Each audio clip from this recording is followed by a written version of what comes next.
Gun rally in Virginia leads to a war of perception.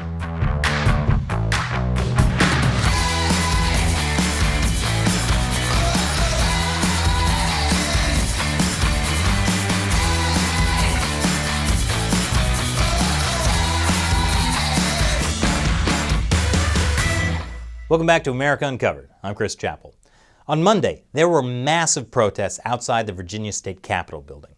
People were protesting new gun control legislation spearheaded by Virginia's Democratic Governor Ralph Northam. Now, what's interesting here is the war of perception that surrounded it. What do I mean by war of perception? Two sides are trying to frame facts about the protest to lead you to a conclusion they want you to make. But the truth might be more complicated than either side says. And the perception of an incident can often overwhelm the complicated truth. A good example is what happened with the Covington Catholic High School group a year ago, when a video of them seemingly facing off against a Native American protester went viral.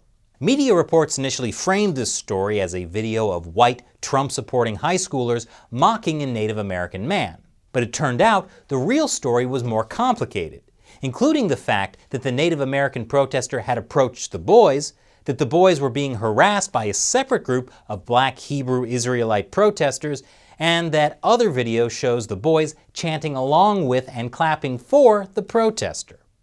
But the way the media covered it altered people's perception of the facts, and they were criticized for it.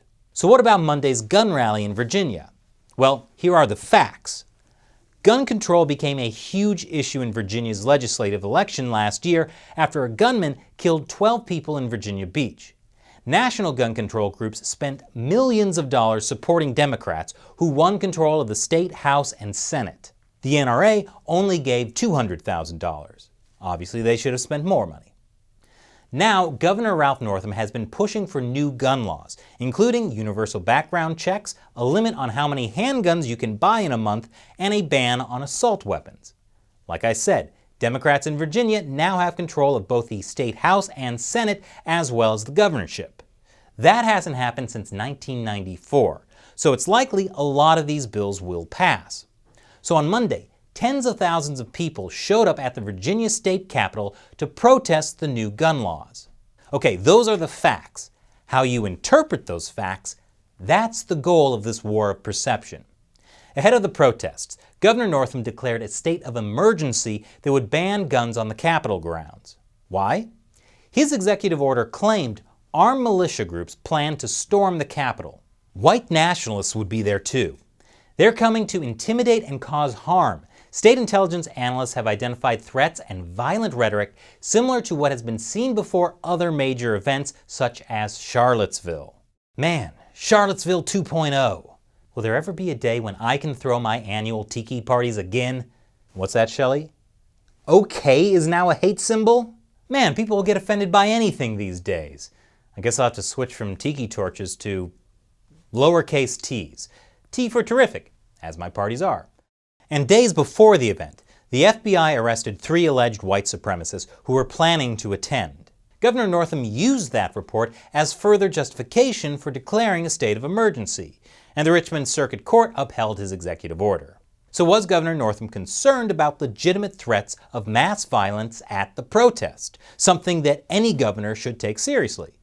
Or was he playing politics to stop the protest? Unfortunately, it's hard to know. But clearly, not all the protesters were neo-Nazis. Like, probably not these guys. But the threat of armed white nationalists was a narrative the mainstream media pushed. The New York Times pointed out that the organizer of the event, Virginia Citizens Defense League President Philip Van Cleve, refers to himself as an extremist. The New York Times also reported members of numerous armed militias and white power proponents vowed to converge on the city despite the state of emergency. Their goal? A race war.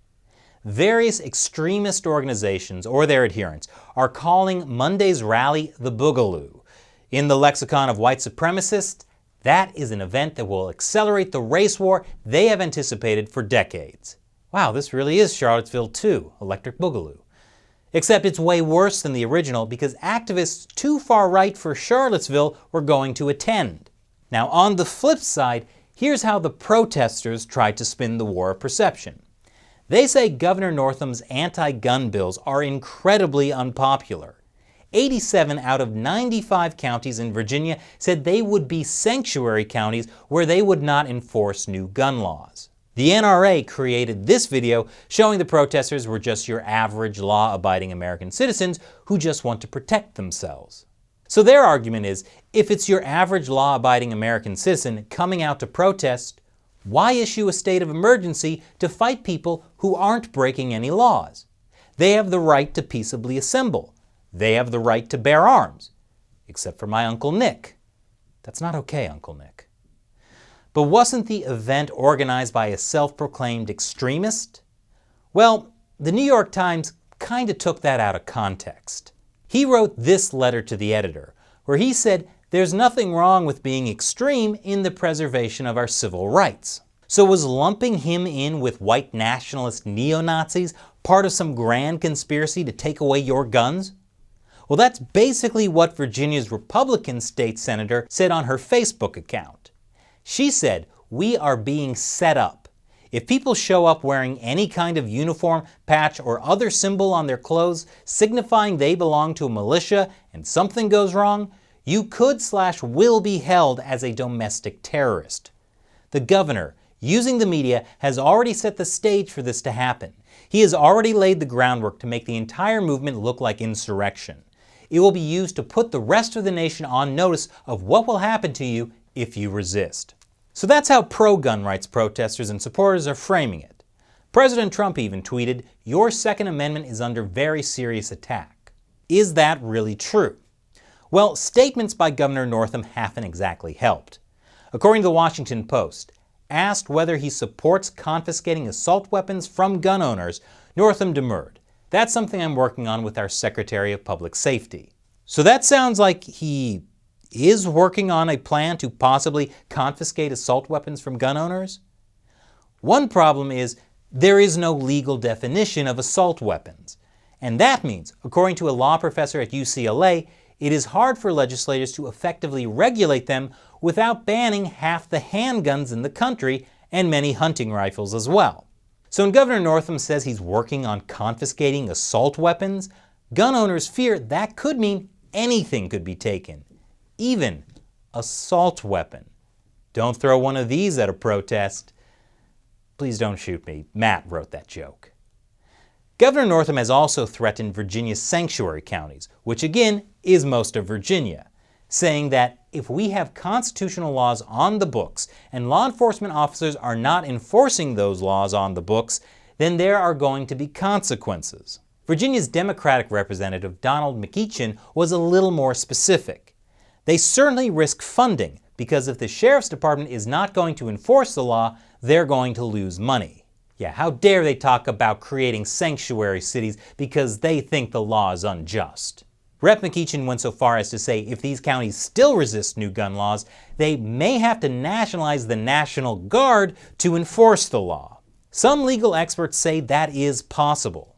So Second Amendment supporters across the country are framing this as the government using the military to take away your guns, which is exactly the argument they make as to why the Second Amendment is so important, because it prevents the government from taking away more civil liberties. So what actually happened at Monday's protests? Did neo-Nazis shoot up the Virginia Capitol? Were honest American citizens and veterans declared domestic terrorists? None of those things. 22,000 people showed up, and there was only one arrest. A woman was arrested for not removing a bandana that was covering her face after being worn twice by police. Only one arrest, despite the fact that some people had some pretty big weapons. Though officials claim some people talked about opening fire. But it turns out nobody opened fire. In fact, rather than being just a bunch of white nationalists, the gun rally was attended by minorities, the LGBT community, and women. In fact, it was so peaceful and boring, the media were reduced to writing stories about how people were nice to each other despite different political beliefs, and how protesters picked up their own trash. Did the governor's state of emergency stop this rally from getting violent? Well, it's hard to prove a negative, but the 6,000 people who went inside the Capitol grounds without their guns weren't more peaceful than the tens of thousands who stayed outside peacefully with their guns. But you can see how taking facts and creating a narrative can change how people understand an event. Here, let me show you how easy it is.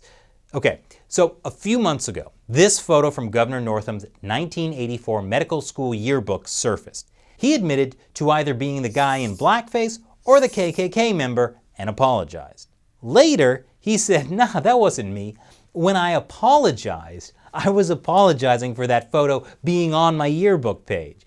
I can understand the confusion. I'm not stepping down. Now, it was never conclusively proven who was in this photo. Maybe it was Justin Trudeau. He wore blackface at least 3 times, maybe more. But let me show you how facts can be twisted to create a narrative that may not be true. Virginia Governor Ralph Northam admitted to being in this racist photo. 19% of Virginia is black. Some black people have guns. Governor Northam wants to take away people's guns. Does Northam have a racist agenda to violate minority rights? That was fun, and way easier than doing research. I can see why the media does it all the time. So what do you think of Virginia's pro-gun rally and the perception warfare that ensued? Tell me what you think in the comments below. If you want to know more about guns in America, check out one of our first episodes, The Problem with Guns. And please, if you can, support America Uncovered on the crowdfunding website Patreon. YouTube will demonetize this episode since it's about guns, which means YouTube would run this show out of business if it weren't for your support. Visit patreon.com/America Uncovered to find out more. Once again, I'm Chris Chappell. Thanks for watching America Uncovered.